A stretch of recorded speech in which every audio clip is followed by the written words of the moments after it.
Israel sedang kekurangan sistem pencegat Terminal High Altitude Area Defense.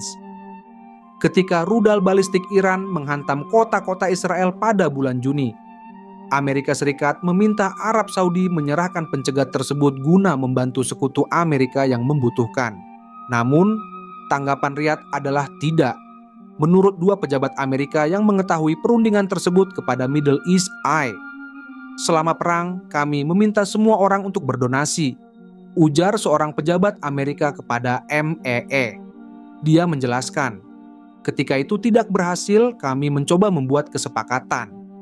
Kesepakatan itu tidak ditujukan untuk satu negara. Namun, Arab Saudi berada di posisi yang tepat untuk membantu Israel, dan para pejabat Amerika sangat ingin menekankan Iran merupakan ancaman bagi mereka dan juga Israel. Amerika telah mengerahkan sistem pertahanan udara ke negara Teluk yang kaya minyak tersebut, yang hingga baru-baru ini menjadi sasaran serangan rudal dan pesawat tak berawak Houthi. Di tengah pertempuran antara Iran dan Israel, kerajaan tersebut bersiap menerima baterai Tesha'ad pertama yang dibelinya dengan dana kedaulatannya sendiri. Faktanya, baterai tersebut diresmikan oleh militer Saudi pada 3 Juli, hanya 9 hari setelah Israel dan Iran mencapai gencatan senjata. Tepat sebelum peresmian, para pejabat Amerika khawatir serangan rudal balistik besar-besaran Iran terhadap Israel akan menguras persediaan pencegat Amerika ke tingkat yang mengerikan. Middle East Eye, MEE, adalah yang pertama melaporkan Israel dengan cepat menghabiskan persediaan pencegat rudal balistik ISR serta persenjataan pencegat Arrow Israel. The Guardian kemudian melaporkan pada bulan Juli bahwa setelah konflik, Amerika hanya memiliki sekitar 25% pencegat rudal Patriot yang menurut para perencana di Pentagon diperlukan untuk semua operasi militer Amerika di seluruh dunia. Seorang pejabat Amerika mengonfirmasi jumlah yang dirahasiakan tersebut kepada MEE. Amerika Serikat juga menembakkan Standard Missile 3, SM-3, yang dipasang pada kapal perusak berpeluru kendali kelas Arleigh-Burke untuk mempertahankan Israel. Meskipun sistem pertahanan udara 3 tingkat Israel didukung oleh kekuatan senjata tambahan Amerika, Iran mampu mengirimkan rudal ke kota-kota Israel hingga gencatan senjata tercapai. The Telegraph melaporkan rudal Iran secara langsung mengenai 5 fasilitas militer Israel. Para analis mengatakan sistem pertahanan udara Amerika dan Israel bertahan lebih baik daripada yang diantisipasi beberapa perencana militer, mengingat skala serangan Iran. Tetapi Republik Islam tersebut mampu mengeksploitasi titik lemah sistem tersebut, terutama seiring berlanjutnya konflik.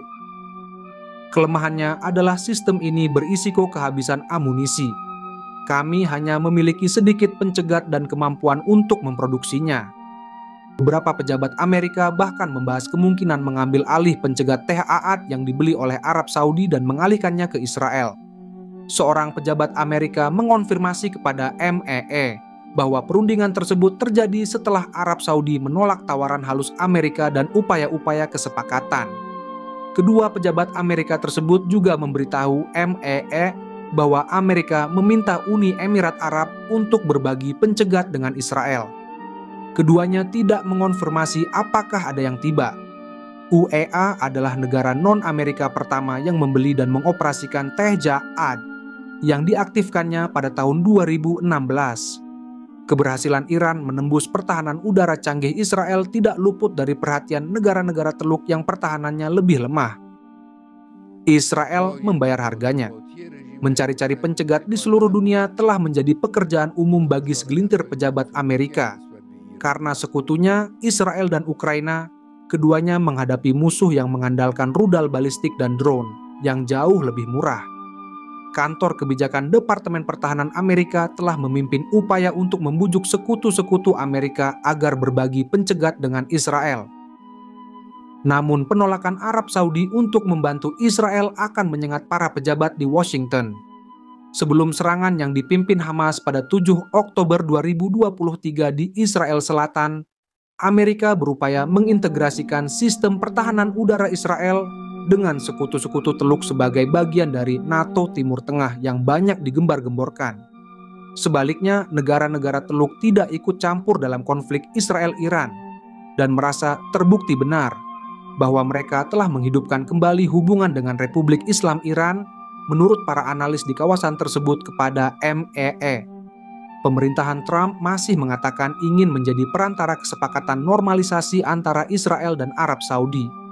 Namun, Riyadh dan negara-negara Arab lainnya semakin memandang Israel sebagai kekuatan militer ekspansionis yang harus diawasi, bukan bantuan di saat dibutuhkan. Misalnya, Arab Saudi melobi Amerika agar tentara Suriah dikerahkan ke Suriah Selatan bulan ini. Riyadh kesal karena Israel melancarkan serangan terhadap pasukan pemerintah Suriah di tengah bentrokan sektarian di negara itu. Seiring meredanya konflik Israel-Iran, kelemahan dalam sistem pertahanan rudal Israel sedang dipelajari, dan Iran sedang membangun kembali pertahanan udaranya dengan bantuan dari Cina. Seperti yang dikatakan seorang diplomat Arab kepada MEE, dari perspektif kami, perang berakhir dengan baik. Israel menanggung akibatnya karena menghadapi negara bangsa yang kuat. Dan Iran, yang berusaha memulihkan diri dari kampanye pengeboman Israel yang gencar, juga menjadi semakin bergantung pada Teluk. Terkait Israel, posisi Saudi telah mengeras mengingat tindakan Israel yang tak terkendali di Suriah, Lebanon, Gaza, dan tepi barat. Dengan Iran yang kini melemah, kerajaan tersebut memposisikan ulang lebih dekat ke Turki, dan bahkan mungkin melakukan hal yang sama dengan Iran. Arab Saudi memberi respons atas serangan Israel ke Iran. Kerajaan Raja Salman mengutuk gelombang serangan yang menurut Israel dilancarkan terhadap situs nuklir dan militer di Iran. Kerajaan Arab Saudi menyampaikan kecaman dan kecaman keras atas agresi terang-terangan Israel terhadap Republik Islam Iran. Serangan merusak kedaulatan dan keamanannya, serta merupakan pelanggaran yang jelas terhadap hukum dan norma internasional. Tambahnya, sebelumnya Israel menyerang Iran beberapa waktu lalu. Dalam pernyataan sebelum serangan, Perdana Menteri Israel Benjamin Netanyahu mengatakan serangan itu baru permulaan dan mengancam kampanye yang lebih lagi ke Iran. Iran memandang Amerika Serikat sebagai setan besar dan telah lama menghadapi sanksi yang dipimpin Amerika. Arab Saudi di sisi lain adalah mitra strategis Amerika sejak lama yang memiliki hubungan erat dengan Washington. Perbedaan posisi mereka dalam isu-isu ini bukan hanya tidak mendinginkan hubungan, justru sebaliknya. Serangkaian kerja sama diplomatik, mulai dari partisipasi dalam konferensi bersama, panggilan telepon langsung antara Riyadh dan Teheran, hingga pertemuan antara menteri luar negeri kedua negara, semuanya menunjukkan, setidaknya secara lahiriah, bahwa kesamaan pandangan lebih penting daripada perbedaan mereka.